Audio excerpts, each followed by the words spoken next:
Hello नमस्कार, कैसे हैं मेरे प्यारे प्यारे मेरे प्यारे दोस्तों, मेरे साथियों, मेरे अजीज मित्रों, मेरे दिलों की धड़कनों। बताइए आप लोग कैसे हैं। बहुत लंबी समय के बाद आप लोग से मुलाकात हुए हैं। जैसा कि आप लोगों को पता होंगे कि थोड़ा आपके बीच से हम अनुपस्थित इसलिए थे क्योंकि इस बीच में मेरा तबीयत बिल्कुल अस्वस्थ की ओर जा रहे थे, यानी तबीयत मेरा इस बीच में ठीक ठाक नहीं चल रहा था। लेकिन समय से पहले आपके बीच में हम पहुंच गए हैं और पहुंचने के बाद हम सोचे अब आपके लिए ऐसा तीर का कमान लेकर आएंगे जिससे हम युद्ध कर सकते हैं। तो आज से आप लोग का स्टार्ट कर रहे हैं महामैराथन क्लास के अंतर्गत, एकदम उम्मीद बैच के अंतर्गत, एकदम लक्ष्य बैच के अंतर्गत। अर्थात मेरा टारगेट जो है, मेरा जो ड्रीम है, उस ड्रीम को, सपने को साकार करने के लिए आज से हम लोग तैयार हो गए हैं। आज से हम लोग पढ़ेंगे किसी भी सब्जेक्ट का जो हम लोग पढ़ेंगे तो वह सेट बाय सेट पढ़ेंगे। जैसा कि हम अभी जो पढ़ेंगे वह होगा मैथ का सेट नंबर 1। इस सेट नंबर 1 का खासियत पहले जान लो क्या होगा। इस सेट नंबर 1 में आपको 15 क्वेश्चन मिलेंगे, 2 अंक में, जो पूछे जाते हैं आपके बिहार बोर्ड में, यानी 15 क्वेश्चन। एक सेट में 15 क्वेश्चन हम लेकर आएंगे आपके बीच में।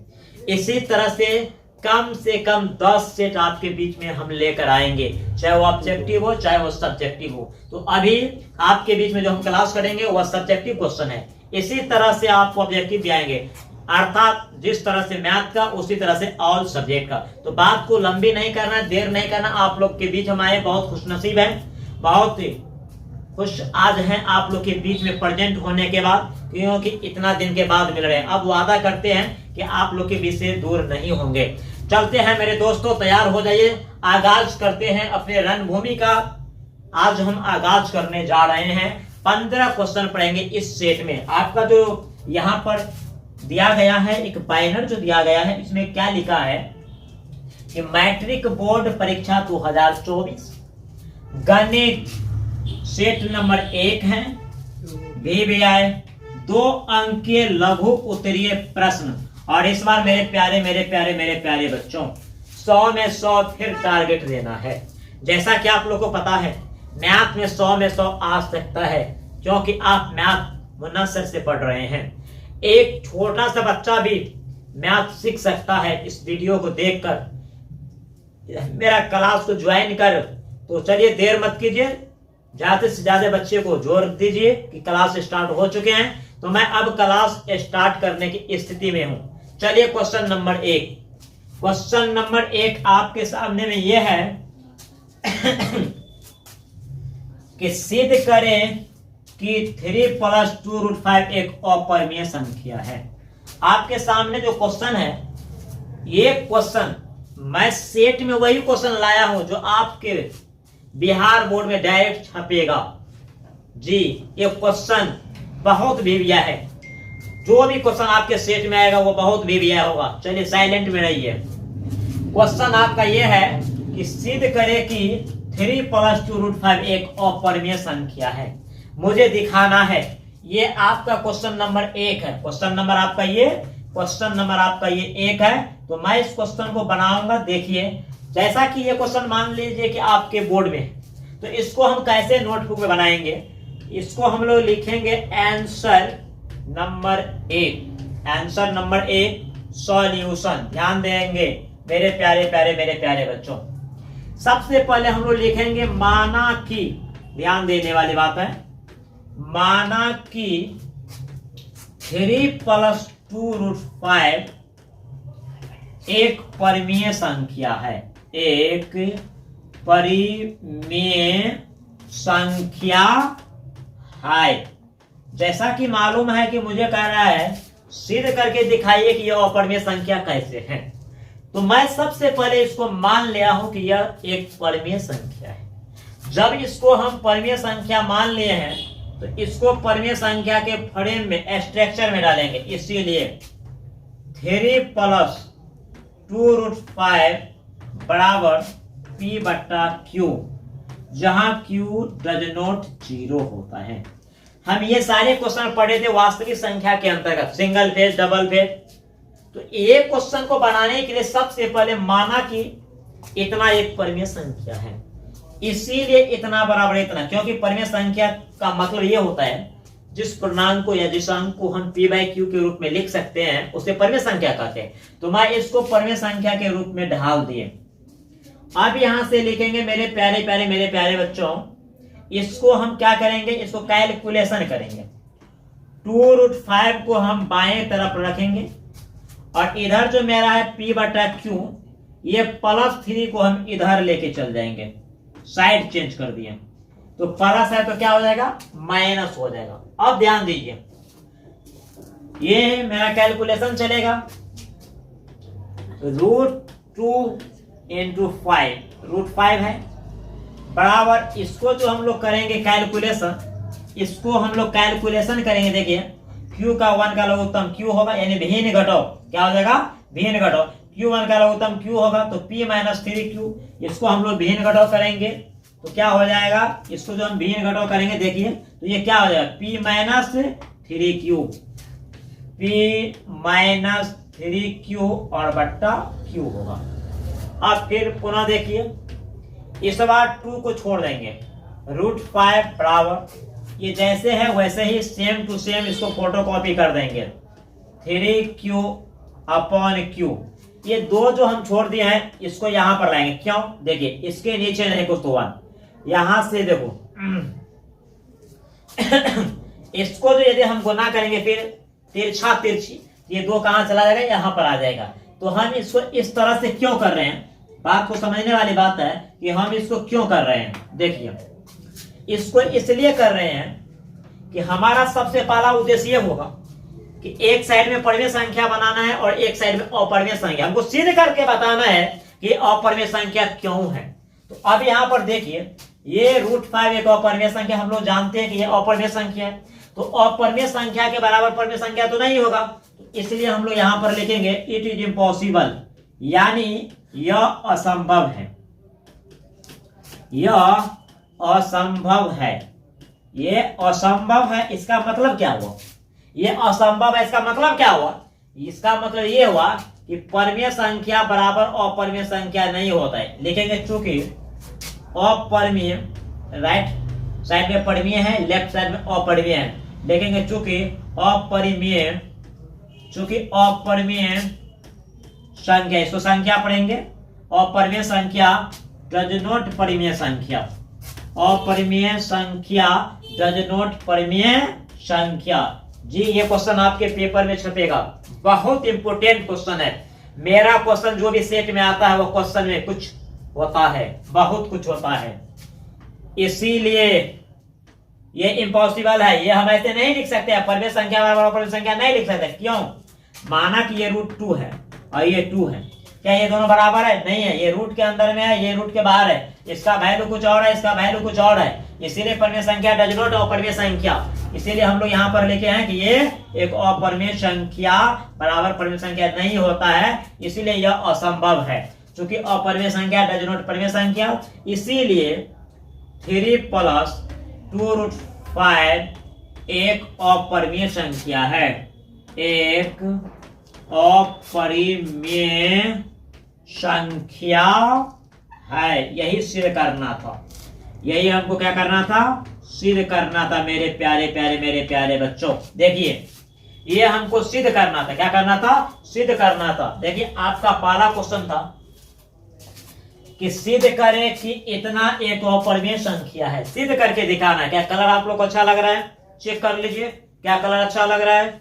चलिए आप लोग को दिखाई में कोई दिक्कत, कहते हैं कि सिद्ध करें कि इतना एक अपरिमेय संख्या है। जब भी आपको इस टाइप का क्वेश्चन रहेगा, माना कि इतना एक परिमेय संख्या है, जब इसको परिमेय संख्या हम मान लिए तो परिमेय संख्या के बराबर करेंगे, क्योंकि जिस पूर्णांक को p/q के रूप में लिखते हैं उसे परिमेय संख्या कहते हैं। उसके बाद मेरा कैलकुलेशन है, +3 को इस साइड लेकर आए, प्लस था तो माइनस हो गया, फिर हमने यहाँ पर भेद घटाव करके इस तरह से बना दिए।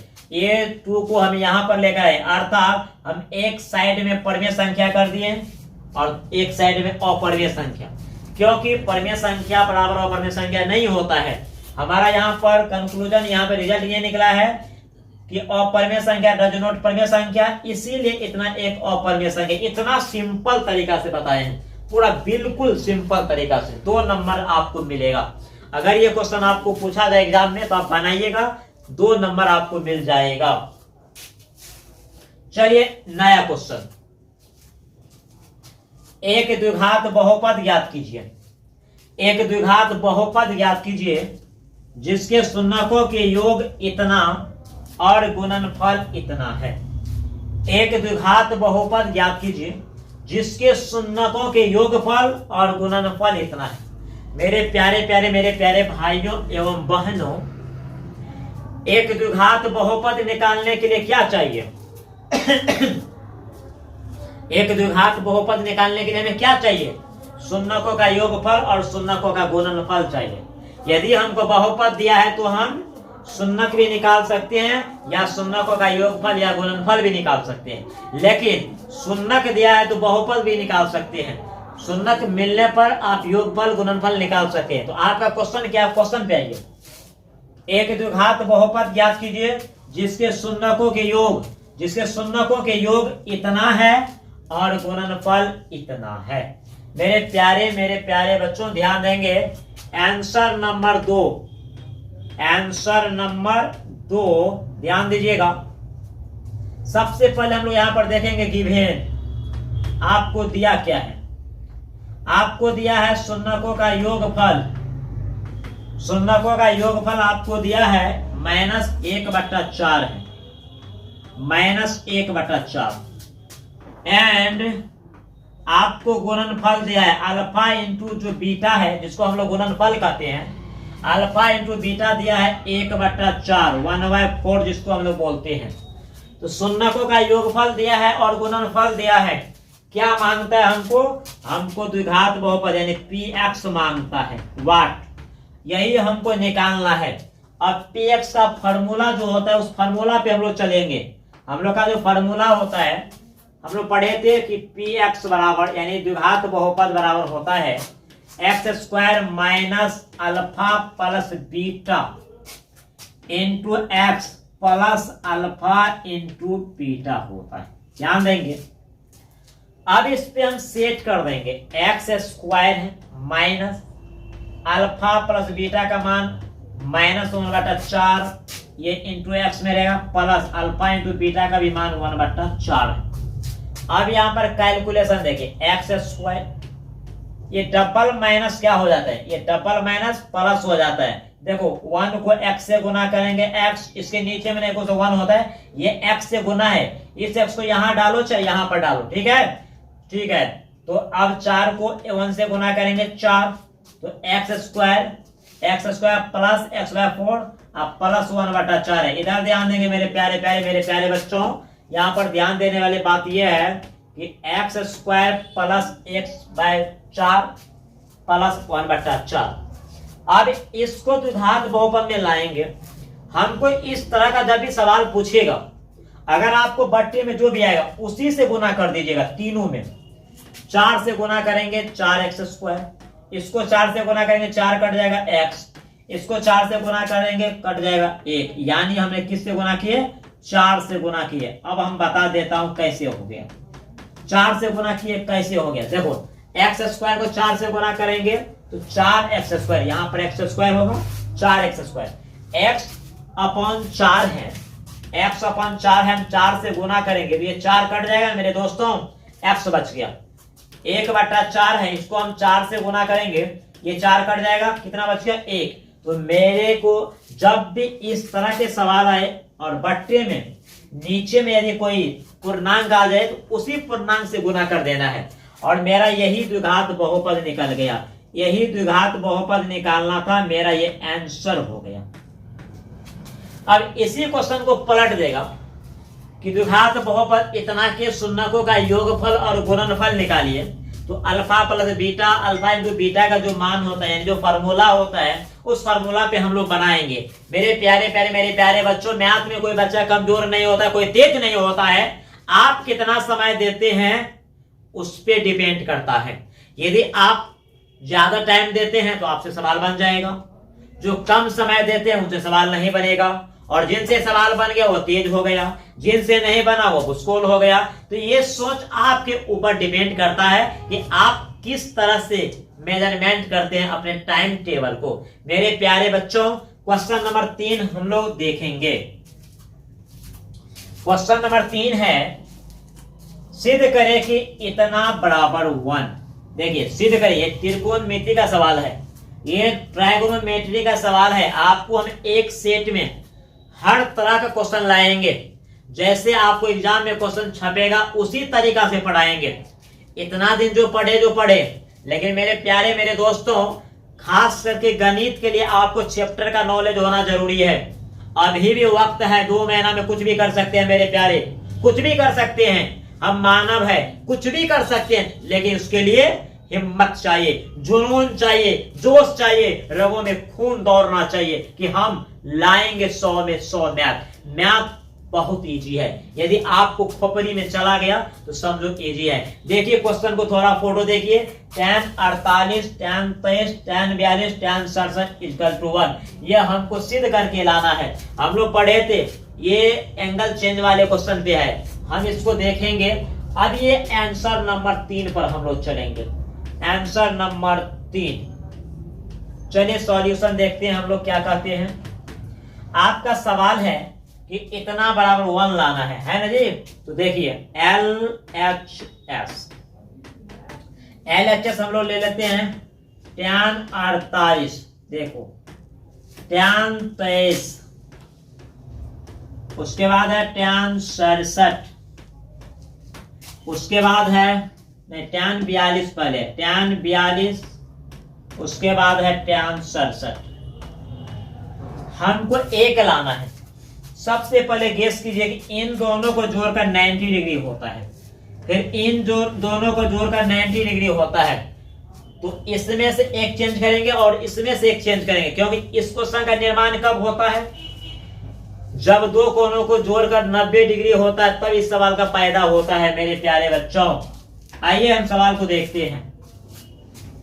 हम इस tan 48 और tan 42 में से एक को चेंज करेंगे, tan 23 और tan 67 में एक को चेंज करेंगे। तो आइए tan 48, अगर हम इसको चेंज करेंगे तो 42 घटा लेंगे। ये आपके ऊपर डिपेंड है, हम किसको चेंज करेंगे। चलिए tan 23, ये भी नहीं चेंज किए, चलो अब ये दोनों को चेंज करना पड़ेगा। tan है, रहने देते हैं, 90 माइनस इस 42 को चेंज कर रहे हैं, 48 को लेस कर देंगे, 67 को चेंज कर रहे हैं तो इसको हम लेस कर देंगे। किस में से लेस करना है? 90 डिग्री में से लेस करना है। अब देखो tan 48, ये आपको है tan 23, tan 90 minus theta equal to cot theta होता है। थीटा का मान 48 है, tan 90 minus theta equal to cot theta होता है। थीटा का मान 23 है। मेरे प्यारे मेरे दोस्तों, tan 48 cot 48 एक जगह आएगा, tan 23 cot 23 एक जगह आएगा। क्यों कि tan थीटा गुने cot थीटा इक्वल टू 1 होता है।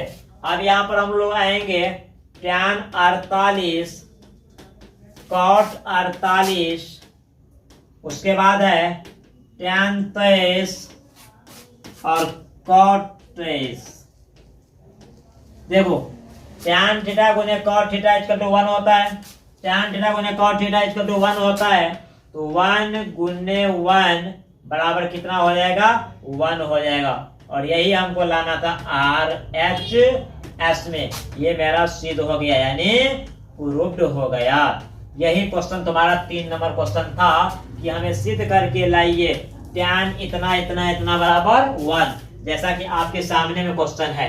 तो इसको सिद्ध करके कितना लाना है? 1। तो सबसे पहले मेरे प्यारे दोस्तों, सवाल को बनाने से पहले हमको ये सोचना पड़ेगा कि इस सवाल को किस ऑपरेशन थिएटर में लेकर जाएंगे। समझ में आ गया? सवाल को बनाने से पहले ये सोचना पड़ेगा, कुछ देर सोचना पड़ेगा कि इन सवाल को किस तरीका से बनाएंगे, किस पैटर्न से लेकर जाएंगे। ये नहीं क्वेश्चन आया अंधाधुंध करना शुरू कर दिया, नहीं, ऐसे नहीं बनता है। क्वेश्चन को पहले देखिए, समझिए।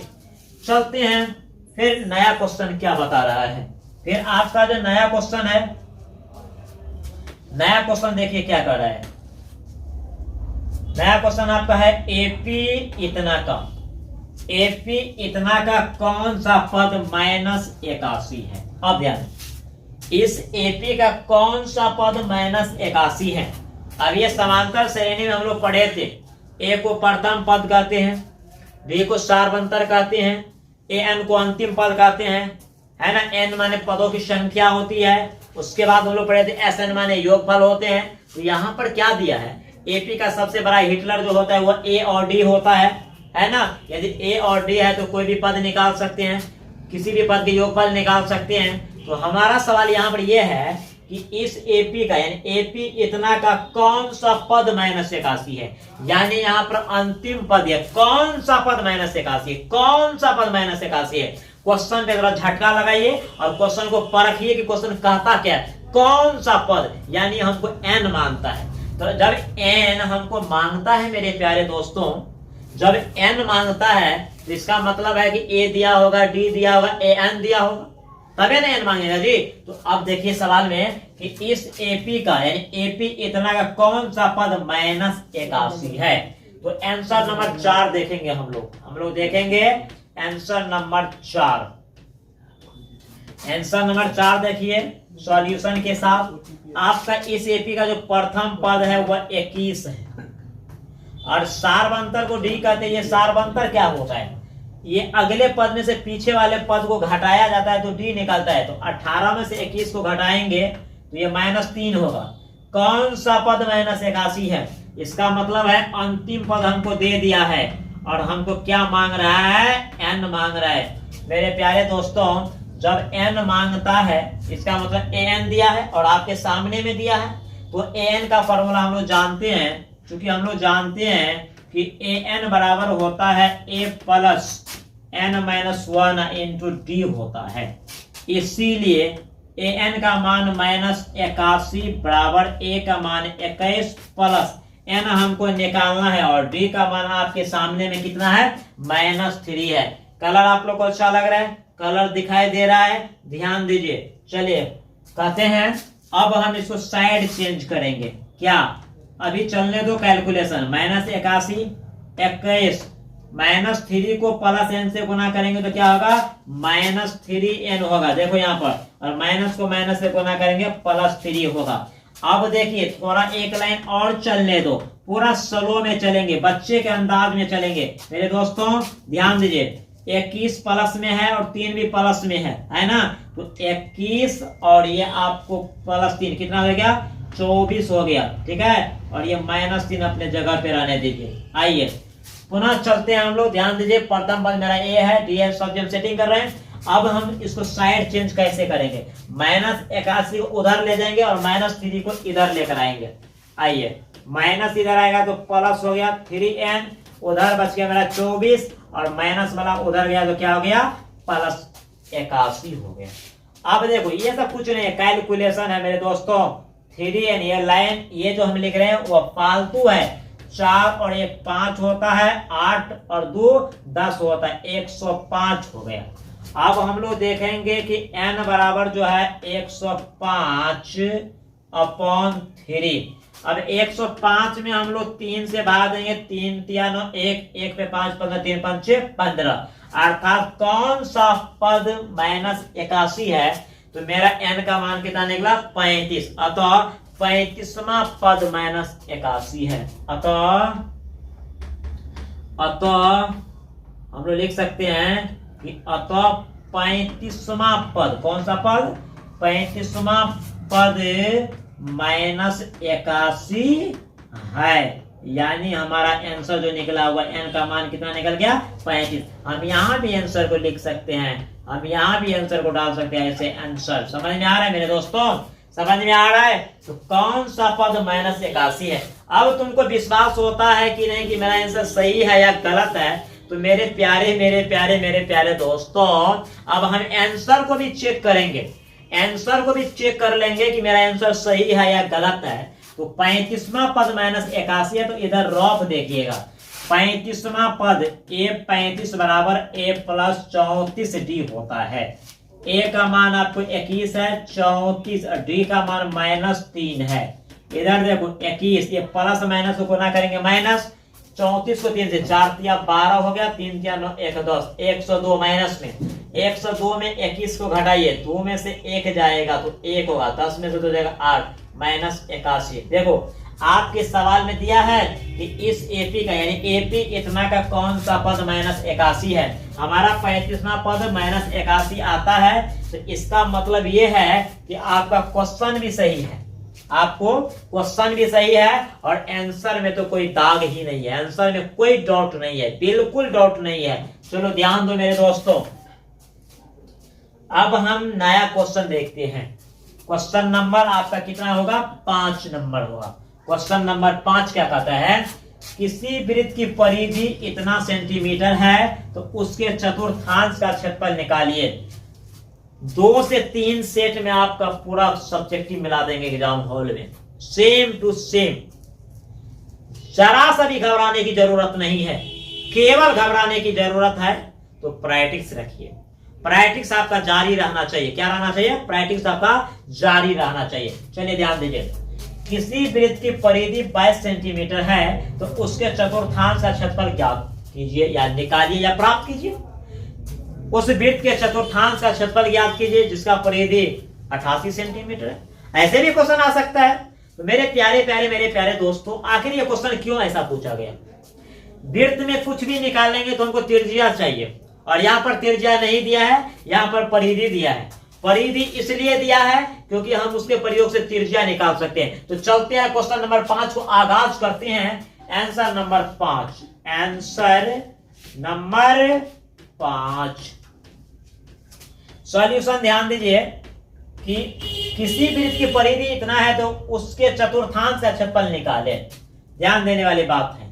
तो किसी वृत्त की परिधि इतना है तो हम लोग जानते हैं, वी नो, वृत्त का परिधि बराबर क्या होता है? 2 पाई आर। वृत्त का जो परिधि होता है वह 2 पाई आर होता है। इसीलिए या वृत्त का परिधि कितना दिया है? 22 सेंटीमीटर। 2 पाई बटा 7, पाई का मान 22/7 होता है, और आर मुझे प्राप्त नहीं है, यही आर निकालना है। देखो मेरे प्यारे दोस्तों, इसको तिरछी हम गुना करेंगे तो 1 को ये सभी ऊपर वाले को गुना करेंगे तो कितना होगा? 2 गुने पाई गुने आर बराबर, फिर इसको गुना करेंगे तो 22 गुने 7। हमको क्या निकालना है? आर निकालना है। तो आर के साथ में जो भी है वो दाएं साइड के नीचे में आ जाएगा, तो हम आर निकालेंगे। आर बराबर हमको निकालना है 22 गुने 7, और इधर था 2 गुने 22, ये जाएगा नीचे, ये दोनों कैंसिल हो गया, और आपको जो बच गया वो मेरा क्या निकल गया? 7/2। मुझे को क्या निकल गया? ये त्रिज्या निकल गया। अब क्या निकालना है? अब वृत्त के चतुर्थांश का क्षेत्रफल निकालना है। तो वृत्त के चतुर्थांश का क्षेत्रफल अब हमको निकालना है NOW। अब वृत्त के चतुर्थांश का क्षेत्रफल, अब हमको निकालना है वृत्त के चतुर्थांश का क्षेत्रफल। वृत्त के चतुर्थांश का क्षेत्रफल होता है 1/4 गुने पाई आर स्क्वायर होता है। देखिए अब 1/4, पाई का मान 22/7 होता है, आर स्क्वायर का मतलब 2 बार आर का गुना होगा, तो 7/2 गुने 7/2 हो जाएगा। देखिए ये 7 से ये 7 कैंसिल होगा, 2 1 कम 2, और 2 को 11 मरतबा पढ़ेंगे तो 22 कर देगा। अब ध्यान देने वाली बात यह है कि 11 को हम 7 से गुना करेंगे और इस नीचे वाले को गुना करेंगे तो 11 7 77 हो जाएगा। कितना हो जाएगा? 11 7 77 हो जाएगा, और नीचे में 4 दूना 8 cm स्क्वायर होगा, क्योंकि क्षेत्रफल का मात्रक होता है स्क्वायर। ध्यान दीजिए, आपका क्वेश्चन ये था कि वृत्त के परिधि 22 सेंटीमीटर है। किसी वृत्त का परिधि 22 सेंटीमीटर है तो उस वृत्त के चतुर्थांश का क्षेत्रफल क्या होगा? तो मेरे प्यारे दोस्तों, मेरे प्यारे भाई एवं बहनों, इस तरह का जब भी आपको क्वेश्चन हो, सवाल हो, प्रश्न हो, तो सबसे पहले आप दिमाग ये लगाइएगा कि परिधि दिया है तो क्या करना पड़ेगा। तो परिधि दिया है तो सबसे पहले परिधि का फार्मूला अप्लाई करेंगे। परिधि का फार्मूला अप्लाई यानी वेट का परिधि जो होता है 2πr, उसके बाद हमको परिधि दे दिया है, उसको हम लोग कैलकुलेशन किए। परिधि 22 दिया है, आर हमको नहीं दिया है, इसको कैलकुलेशन करने के बाद हमको आर का मान निकल गया कितना, 7/2 सेंटीमीटर। अब वृत्त के चतुर्थांश का क्षेत्रफल 1/4 गुने पाई r स्क्वायर होता है। समझ में आ रहा है? तो इसी तरह से हमारा कैलकुलेशन करके आंसर कितना निकल गया, 77/8। कितना निकल गया मेरे प्यारे दोस्तों, 77/8 निकला है। ये आंसर करेक्ट है। अब तुम्हारे सामने एक नया क्वेश्चन है 6 नंबर। आभाज्य गुणनखंड विधि से इतना, इतना और इतना का एचसीएफ और एलसीएम निकालिए। हम लोग वास्तविक संख्या में पढ़े थे, यूक्लिड विभाजन एल्गोरिदम विधि से मौसा निकालिए। तो आपको ऑब्जेक्टिव में आ सकता है कि यूक्लिड विभाजन से या यूक्लिड विभाजन नियम से या यूक्लिड विभाजन तकनीकी का प्रयोग करके किसे प्राप्त किया जाता है, तो महत्तम को। किसको? महत्तम को। यहाँ पर अभाज्य गुणनखंड विधि से, तो अभाज्य गुणनखंड विधि से मौसा और लौसा दोनों निकाला जाता है। तो यहाँ पर दिया है 6, 72, 120 का एचसीएफ और एलसीएम क्या होगा। चलिए आंसर नंबर हम लोग 6 देखते हैं।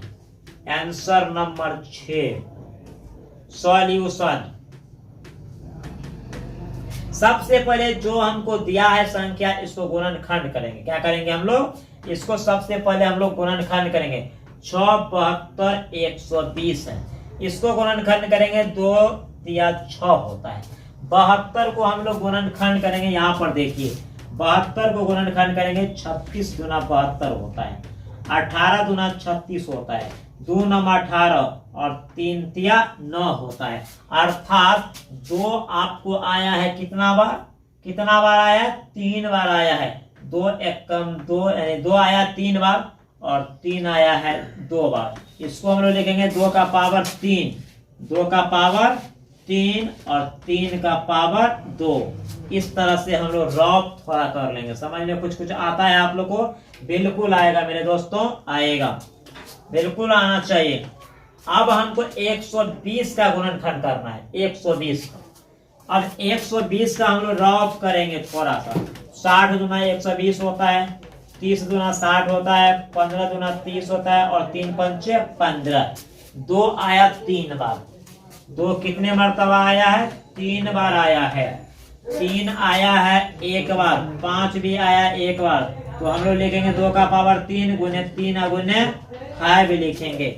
ये मेरा रॉप था। अभाज्य गुणनखंड से जब भी आपको पूछा जाए एचसीएफ और एलसीएम निकालिए, तो अभाज्य गुणनखंड विधि से एचसीएफ और एलसीएम निकालने के लिए सबसे पहले हम लोग क्या करेंगे? गुणनखंड करेंगे। अब हमको तलाशना क्या है? अब हमको ये तलाशना है कि हमको मांग क्या रहा है। हमको एचसीएफ मांग रहा है और एलसीएम मांग रहा है। तो एचसीएफ के लिए हमको ये जितना हमको संख्या दिया, हम जो गुणनखंड किए हैं, ये तीनों लाइन में 1 2 3, ये तीनों गुणनखंड में ये चेक करेंगे कि कौन ऐसा अंक है जो कॉमन है। जैसा कि देखो यहाँ पर 2 इसमें है, इसमें भी 2 है, इसमें भी 2 है। तो ये एचसीएफ के लिए बाहर निकल जाएगा। किसके लिए बाहर निकल जाएगा? ये एचसीएफ के लिए बाहर निकल जाएगा। ये एचसीएफ हम लोग लिखेंगे, एचसीएफ के लिए 2 बाहर निकाल लिए। अब पुनः देखो, अब इसमें और इसमें देखो 2 है, लेकिन इसमें 2 नहीं है। तो एचसीएफ के लिए ऐसे अंक लेते हैं जो सभी गुणनखंड में मिलना चाहिए। तो इसमें 2 समाप्त हो गया और इन दोनों में है, तो हम छोड़ देंगे। अब हम बात करेंगे 3 पर। देखो 3 इसमें है, इसमें भी 3 है और इसमें भी 3 है। इसको भी हम लोग बाहर निकाल लेंगे, ध्यान दीजिएगा। तो हमारा कितना हो गया? एचसीएफ 6 निकल गया है। अभाज्य गुणनखंड विधि से 6, 72, 120 का मौसा और लौसा निकालिए। तो सबसे पहले मेरे प्यारे दोस्तों ये करना है कि जो आपको संख्या दिया है ना, उसको हम लोग गुणनखंड कर लेंगे। तो हमने 6 का गुणनखंड कर लिए, 72 का गुणनखंड कर लिए, 120 का गुणनखंड कर लिए। उसके बाद ये चेक करेंगे कौन ऐसा अंक है जो सभी गुणनखंड में मिलता है। जो मिल जाएगा वह एचसीएफ में जाएगा। जैसा कि 2 मिला है 3 मिला है, इसमें 2 और भी है लेकिन इसमें 2 समाप्त है तो हम छोड़ देंगे। अब हमको निकालना है एलसीएम। क्या निकालना है? एलसीएम निकालना है। देखिए एंड हमको लेना है एलसीएम। एलसीएम के लिए क्या करना पड़ता है सो ध्यान दीजिए। एलसीएम के लिए थोड़ा गेस कीजिए। इसमें भी 2 है, इसमें भी 2 है, इसमें भी 2 है। मेरे दोस्तों ध्यान देंगे तो 2 सबसे अधिकतम किसमें है, यानी 2 का अधिकतम पावर कितना है। तो 2 का अधिकतम पावर देखो, इसमें 1 है, इसमें 2 का अधिकतम पावर 3 है, इसमें 2 का अधिकतम पावर 3 है, ये दोनों सेम है। तो एलसीएम के लिए ये ध्यान रखना पड़ता है जो कॉमन में मिलता है अधिकतम पावर वाले को लिया जाता है। तो 2 का अधिकतम पावर 3 है तो हम इसको यहां से ले लेंगे, 2 का अधिकतम पावर 3। उसके बाद फिर देखेंगे 3 का अधिकतम पावर कितना है। देखो 3 का अधिकतम पावर यहाँ पर 1 है, यहाँ पर भी 1 है और यहाँ पर 3 का अधिकतम पावर 2 है। तो हम इसको ले लेंगे 3 का अधिकतम पावर 2। पुनः एक नया और है, इसमें कोई 5 है, इसमें देखो 5 को देखो, इसमें 5 है, इसमें है, इसमें नहीं है। तो आप एक बात समझ गए होंगे कि एचसीएफ के लिए अंक को मिलना जरूरी है लेकिन एलसीएम के लिए अंक को मिलना जरूरी नहीं है, क्योंकि जो आपको मिल गया, मान लेते हैं कि एलसीएम में जो मिल गया उसमें अधिकतम पावर लेंगे, जो मिल गया उसमें अधिकतम पावर, और जो नहीं मिला है उसको भी लेंगे। तो 5 नहीं मिला है, हम 5 को भी ले लेंगे। चलिए ध्यान दीजिए, 5 को ले लिए। 2 का पावर 3 है तो इसका मतलब क्या हुआ, 2 को 3 बार गुना करेंगे तो 8 हो जाएगा। 3 का स्क्वायर है तो 3 का स्क्वायर 9 होता है और 5 अपने जगह पे। 8 को 9 से गुना करेंगे 72, और 72 को हम लोग 5 से गुना कर लेंगे। 72 को हम लोग 5 से गुना करेंगे। देखिए 5 दूना 10 होता है, 7 पंचे 35, 35 से 36 अर्थात 360। हमको एलसीएम कितना निकल गया मेरे दोस्तों? एलसीएम हमको निकल गया है 360। कितना? 360 निकला है। और एचसीएफ कितना निकला है? 6। तो हम क्या सीखे? अभाज्य गुणनखंड विधि से मॉस और लॉस निकालने के लिए जो आपको संख्या दिया है उसको गुणनखंड करेंगे। गुणनखंड में जो अंक आपको मिलेगा, यानी यहाँ पे 6 है, 72 है, 120 है, तो 6 के गुणनखंड में, 72 के गुणनखंड में और 120 के गुणनखंड में, इस गुणनखंड में जो अंक मिल जाएगा वह एचसीएफ के परिवार में जाएगा। जितना मर्तबा मिलेगा उतना मर्तबा हम बाहर निकालेंगे। लेकिन एलसीएम के लिए ये नियम लागू नहीं होता है। एलसीएम के लिए जो सभी में मिलेगा उसका अधिकतम पावर लेंगे, अधिकतम, चाहे बराबर आ गया तो 1 बार लेंगे, लेकिन जो अंक नहीं मिलेगा, जो पूर्णांक नहीं मिलेगा उसको भी लेंगे। तो हमने सीखे एचसीएफ और एलसीएम इस तरह से निकाला जाता है। ऑब्जेक्टिव पूछेगा कि अभाज्य गुणनखंड विधि से क्या निकाला जाता है। ऑप्शन ए में एचसीएफ, ऑप्शन बी में एलसीएम, तो ऑप्शन सी में दोनों, इनमें से कोई नहीं। तो अभाज्य गुणनखंड विधि से दोनों निकाला जाता है, लेकिन यूक्लिड विभाजन से केवल मॉस निकाला जाता है। पुनः हम नया क्वेश्चन देखेंगे। नया क्वेश्चन आपके सामने में जो है, देखिए क्वेश्चन क्या है। नया क्वेश्चन आपके सामने में, नया क्वेश्चन ये है कि यदि हम अंश में 1 जोड़ दें, यदि हम अंश में 1 जोड़ दें, यदि हम अंश में 1 जोड़ दें, यदि हम अंश में 1 जोड़ दें तथा हर में से 1 घटा दें। देखिए अंश में 1 जोड़ता है और हर में से 1 घटाता है। यदि हम अंश में 1 जोड़ दें तथा हर में से 1 घटा दें तो भिन्न 1 में बदल जाती है। कंडीशन ये है कि अंश में 1 जोड़ता है और हर में से 1 घटाता है तो भिन्न क्या हो जाता है? 1 हो जाता है। पुनः दूसरा क्वेश्चन देखिए, क्योंकि ये क्वेश्चन किस चैप्टर का है? लीनियर इक्वेशन, अर्थात 2 चर में रैखिक समीकरण। क्वेश्चन को पढ़ने से मेरे प्यारे बच्चों, इसको ये पता चलना चाहिए कि ये क्वेश्चन किस चैप्टर से आया है। तो किसी भी इनके अंश में 1 जोड़ता है और हर में से 1 घटाता है तो भिन्न 1 में बदल जाता है। पहला क्वेश्चन यहाँ पे खत्म होता है। दूसरा क्या कहता है? यदि हर में हम 1 जोड़ दे तथा यदि हम हर में 1 जोड़ दे तो इतना हो जाती है, वह भिन्न क्या है? सेकेंड क्वेश्चन तुम्हारा ये है, साइलेंट रो। दूसरा क्वेश्चन तुम्हारा ये है, इसमें 2 पार्ट का क्वेश्चन है। पहला पार्ट ये था कि अंश में एक जोड़ता है, हर में एक घटाता है तो भिन्न एक हो जाता है। दूसरा पार्ट क्या है? दूसरा पार्ट आपका ये है कि हर में एक जोड़ता है। दूसरा पार्ट में सिर्फ हर को छेड़खानी किया है, अंश को नहीं किया है, तो भिन्न 1/2 हो जाती है। तो वह भिन्न क्या है? और ये इतना इंपॉर्टेंट क्वेश्चन है, हमने आज पहला सेट में आपको लेकर आए हैं। सेट नंबर 1 है, हम सेट बाय सेट आपको देंगे क्लास। इसमें 15 क्वेश्चन हम लोग पढ़ेंगे, 2 नंबर में जो पूछे जाते हैं यानी सब्जेक्टिव। हम यहाँ पर क्वेश्चन जो आपको लाए हैं वह क्वेश्चन बहुत ही मस्ट इंपोर्टेंट क्वेश्चन है। एक एक क्वेश्चन आप तो चैप्टर में पढ़े ही थे, लेकिन ये अंतिम प्रहार है, सीख जाइए। समझ में आ गया? जीत गया तो सिकंदर, नहीं तो बेटा बंदर बनना ही है। चलिए, आपका क्वेश्चन ये कहता है कि यदि हम अंत में 1 जोड़ दें तथा हर में से 1 घटा दें तो भिन्न 1 हो जाती है। दूसरा पार्ट ये कहता है कि हर में हम 1 जोड़ दें तो भिन्न 1/2 हो जाती है। तो आखिर वह भिन्न क्या है? मेरे प्यारे दोस्तों, जब भी आपको भिन्न वाला सवाल आए, जब भी भिन्न वाला सवाल आएगा, डायरेक्ट आपको बनाना कैसे है? हमको भिन्न वाला जब भी सवाल आए तो डायरेक्ट हमको मानना है कि माना कि अभिष्ट भिन्न x/y है। क्यों? अब इसको तुम लोग लिखोगे, माना कि भिन्न का अंश x है, हर y है, इसीलिए भिन्न इतना है। अरे भाई, डायरेक्ट हम कह सकते हैं कि माना कि अभिष्ट भिन्न x/y है। चलते हैं हम लोग क्वेश्चन को बनाने के लिए। क्वेश्चन नंबर आपका 7 है।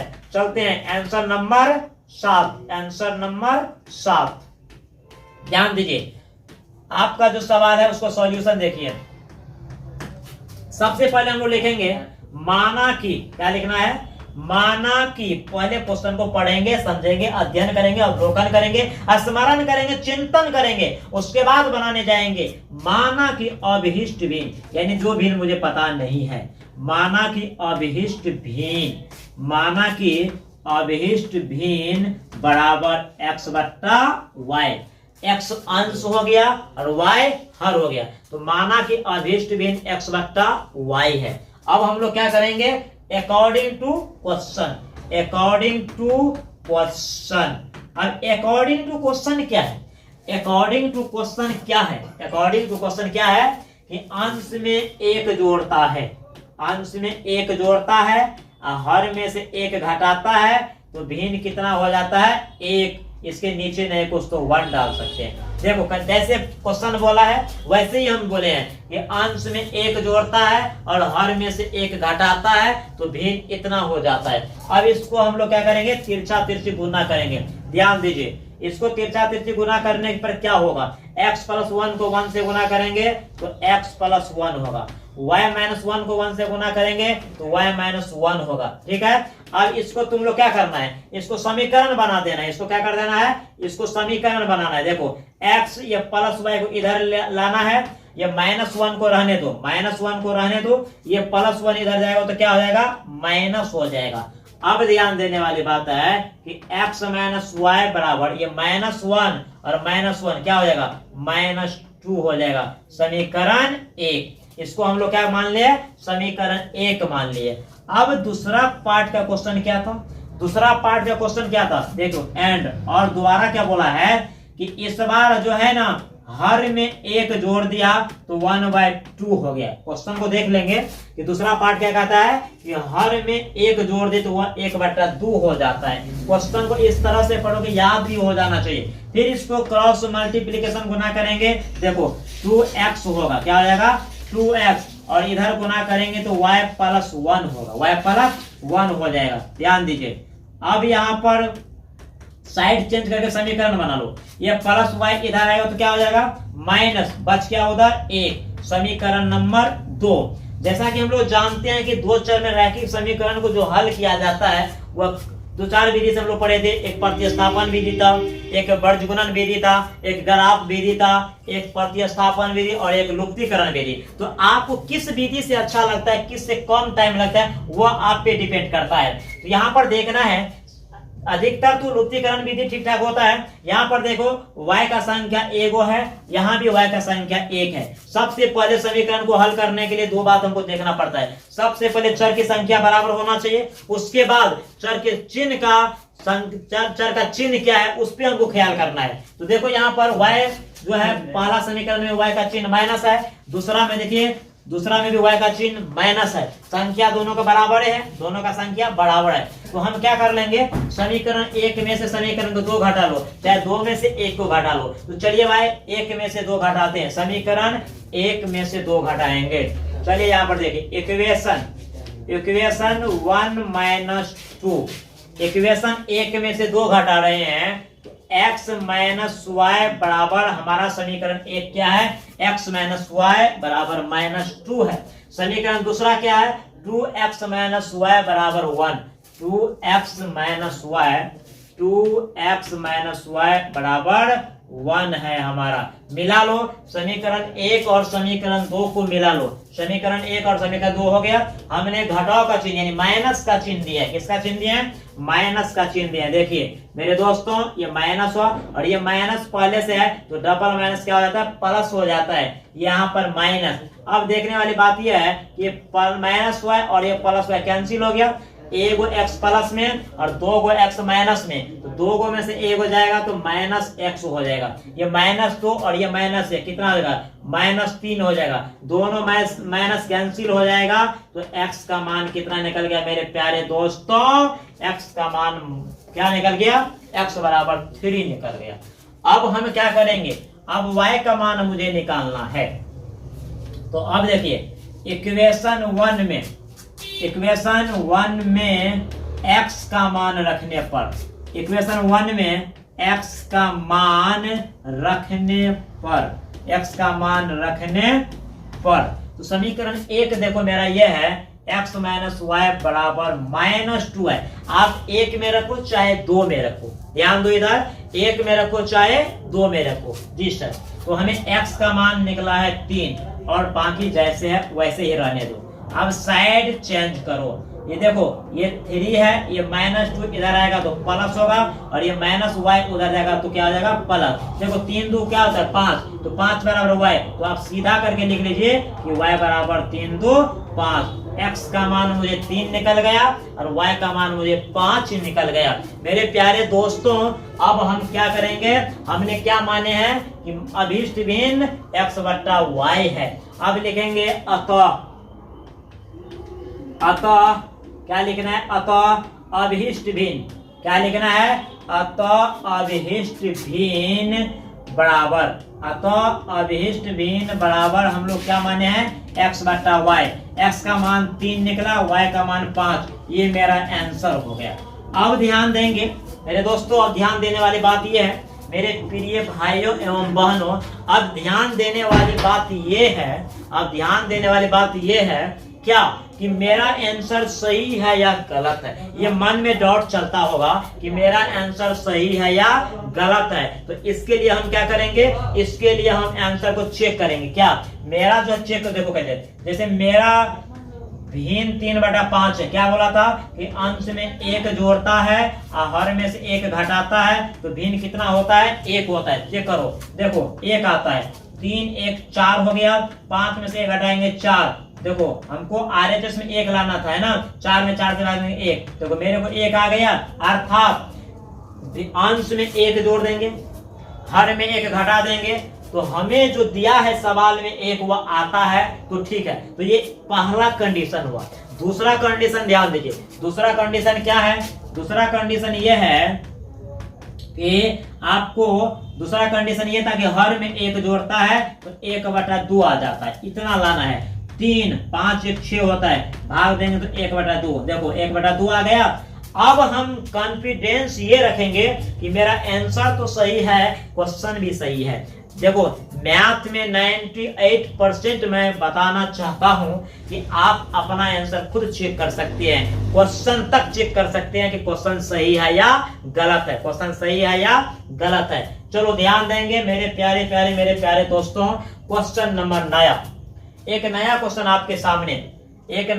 आपके सामने यह है, यदि 15 cot A बराबर इतना, तो इतना और इतना का मान क्या होगा। ध्यान दीजिए, यदि 15 cot A बराबर 8 हो तो sin A और sec A का मान ज्ञात कीजिए। जैसा कि हम लोग ट्रायगोनोमेट्री में पढ़े थे, sin cos tan, है ना, 6 अनुपात होते हैं, उसमें से यदि क्वेश्चन में 1 अनुपात आ गया, यदि क्वेश्चन में 1 अनुपात आ गया तो 5 अनुपात बच गया, इसमें से किसी का भी मान पूछ सकता है। तो यदि 15 cot A बराबर आपको, यदि 15 cot A बराबर इतना, तो sin A और sec A का मान क्या होगा? sin के जगह पर cosec भी दे सकता है, sec के जगह पर tan भी दे सकता है, कुछ भी दे सकता है, 5 में से किसी का भी मान पूछ सकता है। देखिए आंसर नंबर 8, आंसर नंबर 8।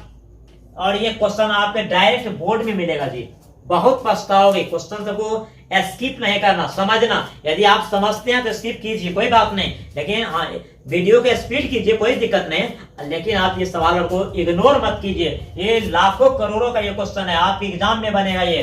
देखिए सॉल्यूशन हम लोग देखते हैं क्या कहते हैं। हमारा जो सवाल है यहाँ पर 15 cot A, थीटा के जगह पर ए है, 15 cot A बराबर 8। सबसे पहले इसको रेशियो में डालो, cot A 15 इसके गुना में है तो क्या चल जाएगा? भाग में। 15 cot A बराबर 8/15। देखो इससे भी इजी क्वेश्चन आता है एग्जाम में। आपको लगता होगा ये क्वेश्चन तक इजी है, नहीं मेरे दोस्तों, आपको बन जाता है इसीलिए इजी है। जिसको नहीं बनता उनसे जाके पूछिए कितना बोझ पड़ता है। cot A बराबर 8/15 है तो cot का फॉर्मूला होता है B/P, B/P होता है। B/P हमें क्या चीज का जरूरत है? H का जरूरत है, हम H निकालेंगे। तो H हम लोग निकालेंगे, H बराबर होता है रूट क्या होता है? P² + B²। तो P² + B² है, B² + P²। तो 8 का स्क्वायर प्लस 15 का स्क्वायर। 8 का स्क्वायर जो है, 8 का स्क्वायर कितना होता है? 8 का स्क्वायर 64 होता है। 15 का स्क्वायर 225, ये सब याद रखना पड़ता है मेरे दोस्तों। इन दोनों को ऐड करो, 5 4 9 है ना जी, 6 2 8 और 2 289। 289 का वर्गमूल कितना निकल गया? 17। देखो 17 मेरा ये H निकला। अब तुमको मांगता क्या है वहां चलो, अब तुमको निकालना क्या है वहां आइए। आपको निकालना क्या है? sin A और sec A, sin A और sec A। अब हमको निकालना है sin A, तो sin A का मान होता है P/H होता है। अब P का मान तुम्हें कितना है? देखो ये P हो गया 15 और H है 17, तो आपको 15/17 ये एक पहला होगा। दूसरा आपको है sec A बराबर क्या होगा? sec का फॉर्मूला होता है H/B, H का मान 17 है और B का मान 8 है, ये हो गया आपका। ये क्या हो गया? ये आंसर हो गया। कहा गया? इसका आंसर क्या होगा? ये होगा। मेरे प्यारे दोस्तों ध्यान देंगे, आप लोग को समझ में आते हैं ना। तो हम लोग जो इस सवाल को बनाएंगे तो उस सवाल को बनाने से पहले सवाल को चिंतन मनन करेंगे। क्या करेंगे? सवाल को चिंतन मनन करेंगे कि सवाल कैसे बनेगा। तो यहाँ पर आपको सवाल दिया गया था, यदि 15 cot A बराबर इतना, तो sin A और sec A का मान क्या होगा? ठीक है, तो सबसे पहले हमें PBH लंब आधार कर्व पता होना चाहिए। ठीक है, चलो ध्यान दो। अब नया क्वेश्चन पे हम लोग चलेंगे। अब कहां चलेंगे? नया क्वेश्चन पर चलेंगे।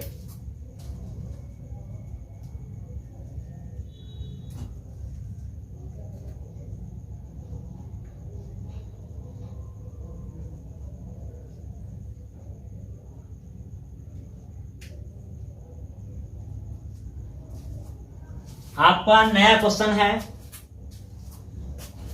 कि दिखाइए या सिद्ध कीजिए या दर्शाइए, है ना।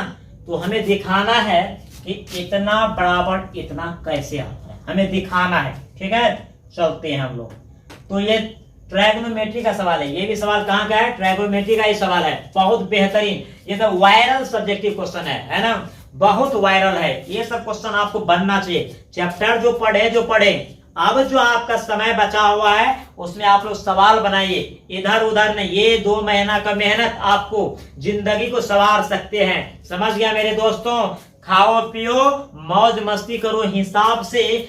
जीवन में कुछ करना है तो अब भी प्यार कर लो किताब से, अब भी प्यार कर लो मेरे दोस्तों किताब से। नहीं तो सुना भी होगा, गई जवानी फिर वापस ना आई कतबू घी मलिदा खाई। गई जवानी वापस ना आई कतबू घी मलिदा खाई। जो तुम्हारा वक्त बीत जाएगा, जो आपका समय बीत जाएगा दोबारा नहीं आएगा। बहुत रोगे, पछताओगे, चीख चीख कर रोगे, कोई आंसू पोंछने वाला मेरे दोस्तों नहीं मिलेगा। अभी जिस उम्र में तुम लोग हो थोड़ा सा एक्टिव रहो, थोड़ा सा समझदार बन जाओ। जो गाइडलाइन देते उस गाइडलाइन का फॉलो कीजिए, अपने माता पिता को इज्जत कीजिए, रिस्पेक्ट कीजिए, उसकी शान को, मान को, सम्मान को बढ़ाइए। चलते हैं नया क्वेश्चन, दिखाइए कि इतना बराबर इतना। चलिए हम लोग देखते हैं आंसर नंबर 9 को। आंसर नंबर 9, आपका आंसर नंबर 9 दिखाना है हमको। चलिए सबसे पहले हमारा जो सवाल यहां पर दिया गया है 1 प्लस साइन ए अपॉन 1 माइनस साइन ए। देखिए LHS हम डायरेक्ट लिख सकते हैं ना, LHS। आपका LHS क्या है, आपका जो ये LHS है क्या है, ये LHS है, LHS, ठीक है, LHS ये है। अब हमको इस सवाल को बनाने से पहले दिमाग में क्या लगाना है, जब भी आपको इस तरह को सवाल आएगा ना मेरे दोस्तों, तो इसको हरों का परिमेयकरण कीजिएगा, बेटर होगा। ध्यान दीजिए, यहां पर आपको समझने वाली बात है, समझने वाली बात यह है कि 1 प्लस साइन ए, 1 प्लस साइन ए, ये लाइनिंग और थोड़ा सीधा साधा हम लोगों का डिस्प्ले है, सीधा खींचना स्केल से, एकदम साफ सुथरा से आपका क्वेश्चन बनना चाहिए कॉपी में, ताकि चेक करने वाले का मन गदगद होना चाहिए। अब इसको हरों का परिमेयकरण करेंगे अपोजिट चिन्ह के साथ, माइनस है तो प्लस करेंगे। देखो 1 प्लस साइन ए। अब ध्यान दो, ऊपर में a प्लस बी गुण a प्लस बी दोनों सेम है, तो क्या होना चाहिए, a प्लस बी का होल स्क्वायर। 1 को a मान लिए और साइन को b मान लिया है, तो a प्लस बी का whole square upon a minus B गुण a प्लस बी, तो a square minus B square. इसका कैलकुलेशन करेंगे तो क्या होगा, 1 minus sine square, 1 minus sine square. चलिए नेक्स्ट आगे चलते हैं। अब है इससे आगे का कैलकुलेशन, इससे आगे का कैलकुलेशन है, देखो 1 प्लस साइन ए, 1 प्लस साइन ए का होल स्क्वायर अपॉन 1 का स्क्वायर 1 होगा और साइन स्क्वायर हो जाएगा। देखिए फिर हम लोग आगे चलेंगे, 1 प्लस साइन ए रहने देंगे। देखो RHS के अनुसार हम लोग को चलना पड़ता है, हमको RHS में क्या लाना है उसके अकॉर्डिंग हमको सवाल बनाना पड़ता है। 1 माइनस साइन स्क्वायर का फॉर्मूला क्या होता है, कॉस स्क्वायर ए होता है। क्या होता है, कॉस स्क्वायर ए होता है।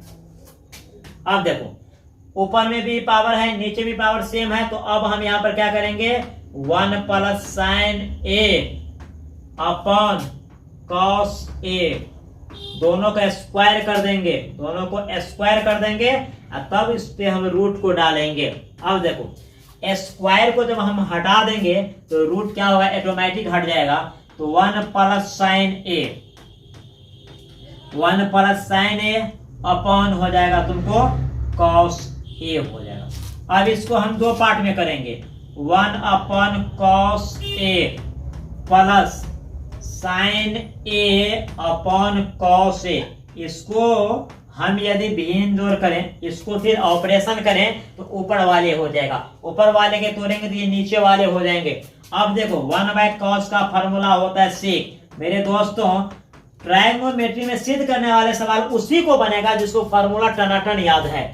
साइन बाय कॉस का फॉर्मूला होता है tan, और यही मुझको लाना था, यही मुझको RHS में लाना था। ये मेरा RHS हो गया, ये मेरा RHS हो गया, यही मुझको लाना था। ध्यान दीजिए, ये दिखाइए कि सिद्ध कीजिए कि प्रमाणित कीजिए, दर्शाइए, है ना, इतना बराबर इतना। तो LHS मेरा ये है, LHS हुआ, ये RHS हुआ। ये ट्रायगोनोमेट्री में जब भी इस तरह का सवाल आएगा तो आपको LHS को तोड़कर RHS दिखाना है या RHS को तोड़कर LHS दिखाना है, कोई एक फंडामेंटल को तोड़ना है। तो हमने यहाँ पर LHS को तोड़कर RHS दिखाया। ट्रायगोनोमेट्री में इस तरह का सवाल 95% आपको LHS ही टूटता है, कभी कभार आपको RHS टूटता है, ठीक है। तो हमारा ये क्वेश्चन इस तरह से कंप्लीट हो चुके हैं। पुनः हम लोग देखेंगे नए क्वेश्चन में। नया क्वेश्चन आपके सामने में है कि 6 सेंटीमीटर त्रिज्या वाले, 6 सेंटीमीटर त्रिज्या वाले एक वृत्त के तिर्यकखंड का क्षेत्रफल निकालें जिसका कोण 60 डिग्री है।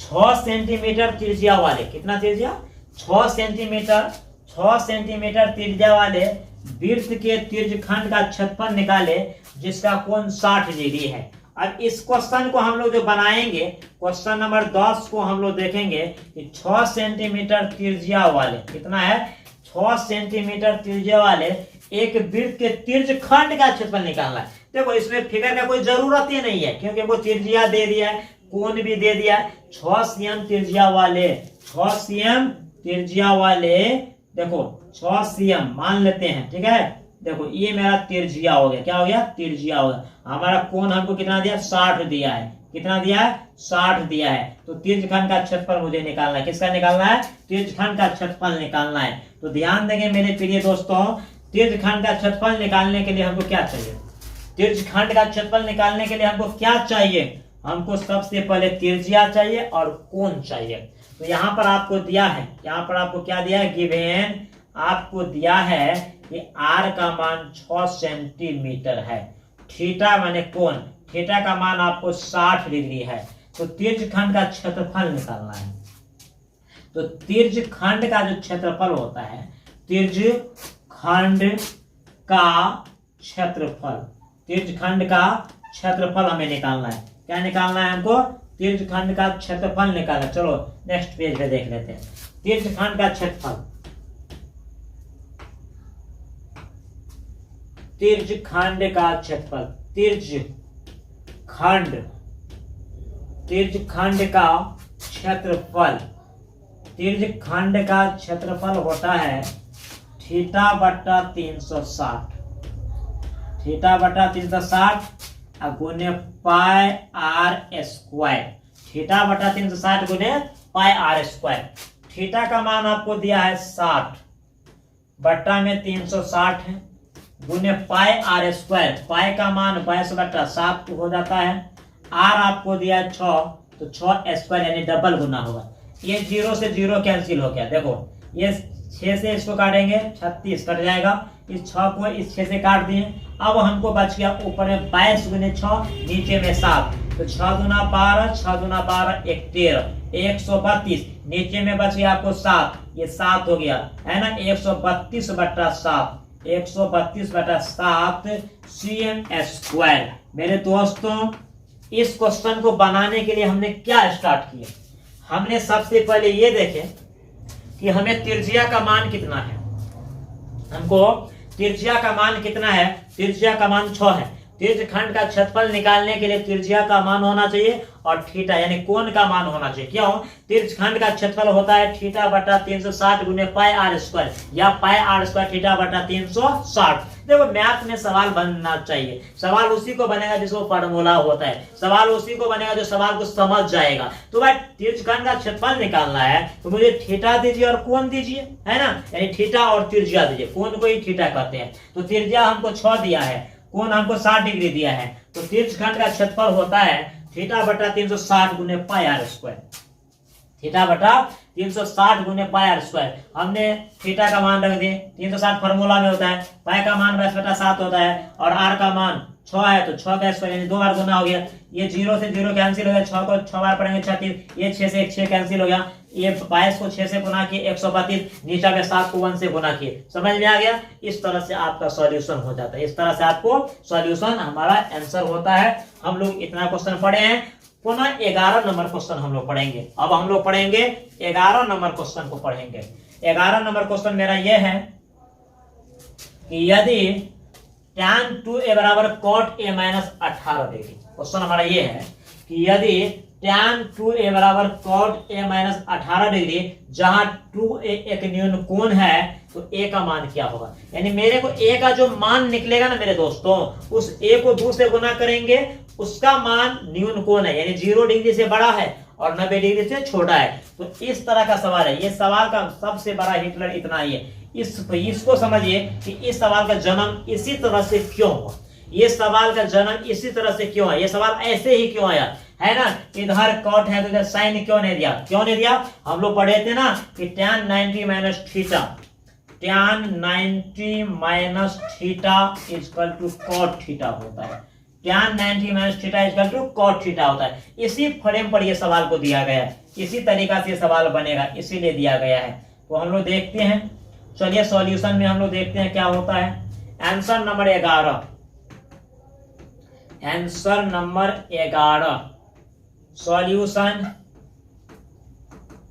देखो, tan 2a बराबर हो जाएगा cot, tan 2a बराबर cot a माइनस 18 डिग्री। ध्यान दो, tan 2a बराबर cot a माइनस 18 डिग्री। अब हमको ये ध्यान देना है कि इसका ऑपरेशन कैसे होगा। देखो यहाँ पे tan 2a कैसे हो गया, तो tan 2a होगा कैसे, cot 90 माइनस 2a, ठीक है, बराबर आपको हो जाएगा cot, ये ऐसे ही रहेगा, इसको चेंज नहीं करेंगे, a माइनस 18 डिग्री। देखो ये कॉट और ये कॉट क्या हो गया, कैंसिल हो गया, ये कॉट और कॉट क्या हो गया, कैंसिल। तो 90 माइनस 2a और a माइनस 18 डिग्री, इन दोनों को आप कैलकुलेशन करेंगे। देखो सवाल में कुछ नहीं है, एक ही लाइन का सवाल है, आप इसको समझिए कि ये कैसे होता है, हमने इसको समझेंगे, ये फंडामेंटल को समझना है ये कैसे होता है। अब 90 माइनस 2a बराबर a माइनस 18 डिग्री, यहाँ पर लिखेंगे 90 माइनस 2a बराबर a माइनस 18 डिग्री। देखो अब हम लोग साइड को चेंज करेंगे, 90 है ये और ये 18 माइनस में इधर आएगा तो क्या आ जाएगा, प्लस हो जाएगा, क्या आ जाएगा, प्लस हो जाएगा।